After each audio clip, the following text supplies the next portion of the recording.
There is so much to do in Disney Dreamlight Valley, and that's probably the reason why for the last week I have not been able to put this game down. And through the many hours I've spent in this game, I've learned a lot and made so many mistakes through my time. So today I thought I'd make a list of everything I wish I knew sooner in Disney Dreamlight Valley. These range from the simple stuff all the way to some cheeky little tips and tricks to help you along your journey. So as you can see, most of the game footage from today's video is filmed in the dark in the game. And that's for one very good reason. Time traveling will break your game.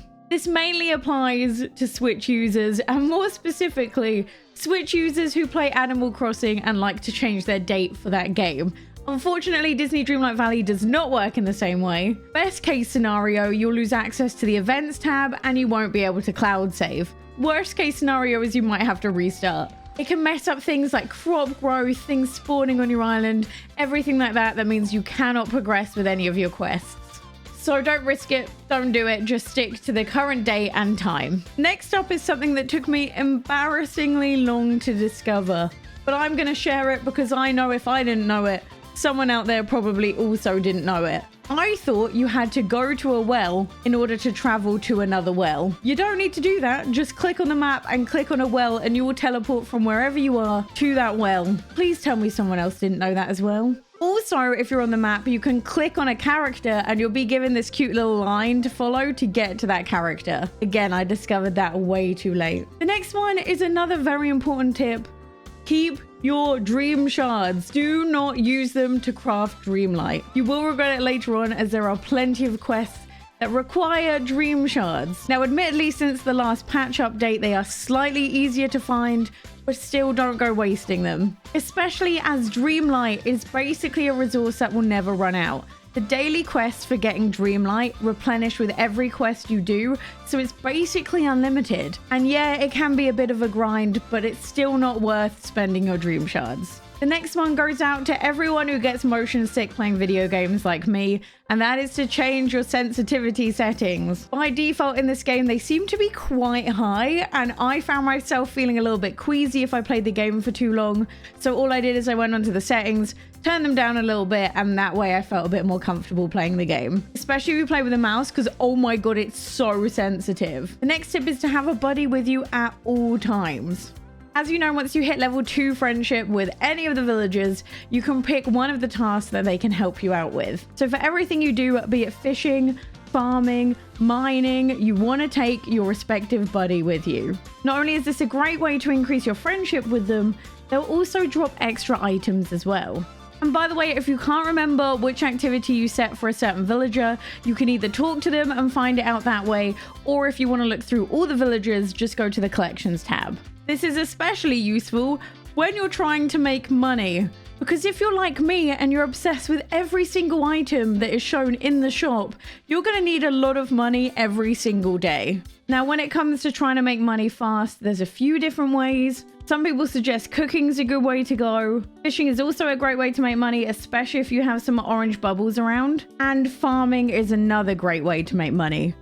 The best crop for farming has been heavily debated. Some people believe it's carrots, as they grow in 15 minutes and sell for 5.5 times the price. Others say it's canola, which sells for 4 times the price but does take 35 minutes to grow. However, others believe it's okra. They're much more expensive, but every seed produces 3 crops that sells for 114 each. They do take 2 hours though. Speaking of farming, here's everything you need to know about that. The crops themselves won't grow if they're brown, so you'll need to water them. And I recommend having a chest right by your farm that you can put your seeds in before you harvest. That way, if a golden crop appears, you can spam A without the worry of it coming up with the planting seeds menu. Some people have also said that you should lock up your buddy in a bunch of fences before you harvest. That way, when the golden crop does appear, you also won't be stuck in a menu talking to them when they inevitably get in the way. I haven't gone quite that far yet, although it is definitely tempting. Also, the game does say this, but just to reiterate, crops grow at different speeds in different areas, and they'll grow the fastest from the area in which you bought the seeds from. So unfortunately, if you want max efficiency, you're going to have a farm in each of the biomes. Crops will grow in the wrong biome, it will just take longer, so it's up to you how you do it. Speaking of biomes, not all biomes are made equally in the game yet. Specifically, I'm talking about the sunlit plateau that has literally nothing other than seeds and forageable resources. There's no characters, no story progression, nothing. So I personally would say leave this area till last. It's not worth spending your Dreamlight on until you have a quest which you can only progress by getting seeds or forageables in that area. Characters are the same. Not all characters are as useful as other characters.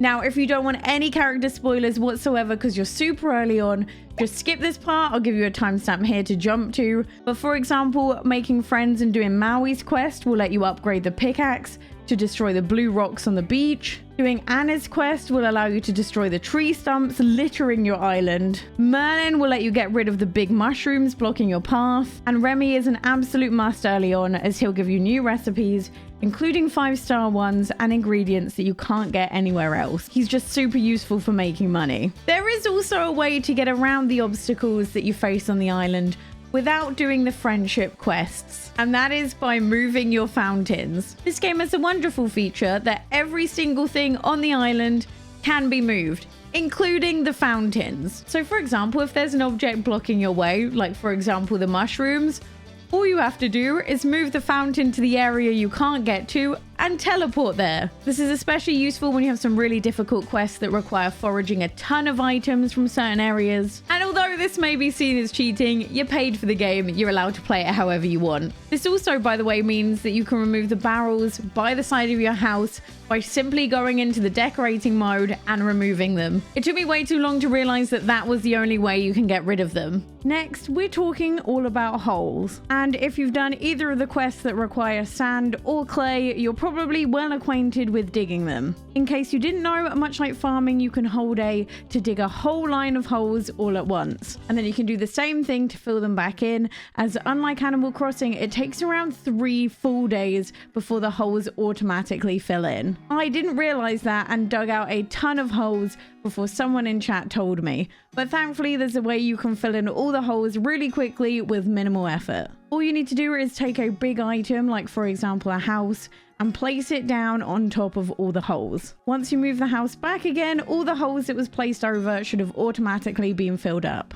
Next up is how to get seaweed. This has been my #1 most asked question when I stream this game, and it's actually simpler than you might have thought. First of all, you're going to want to take your fishing buddy with you, and then make sure you fish outside of the bubbles. This won't guarantee seaweed, but it will definitely increase your spawn rate compared to fishing inside the bubbles. And your buddy might give you a few extra if you're lucky. The next tip is definitely something I wish I knew sooner, and that is the importance of being a hoarder. There's a couple of resources you'll need a lot of. The big ones are wood, hardwood, and stone. I sold all of my stone early on, only to find out that you need it to craft paths.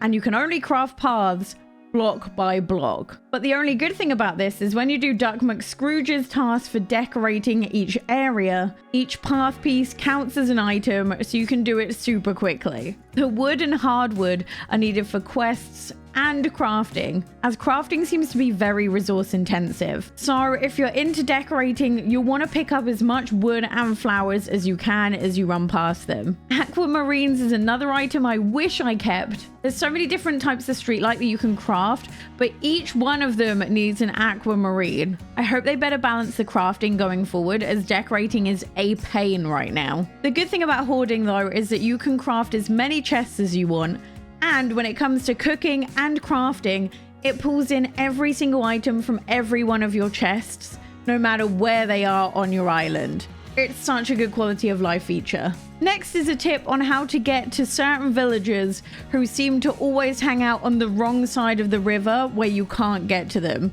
If you ever find yourself needing to speak to them but you can't get to them, just whip out your phone camera and take a selfie, and they'll want to be in it so badly they'll move to get into the frame, and then you can speak to them. The next 2 tips are to do with moonstones. If you're not aware, although you got moonstones with the founders packs, Going forward, Moonstones are going to be a mostly paid currency.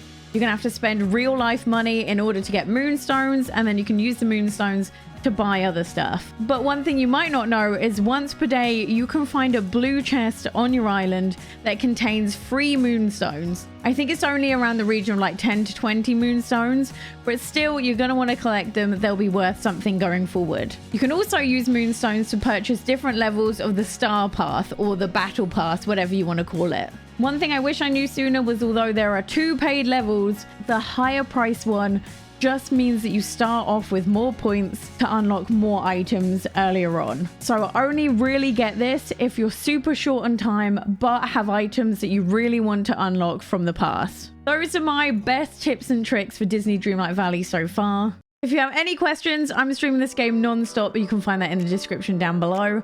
And they just dropped a huge patch for the game, which you can find details for here. I'll see you next time. Bye.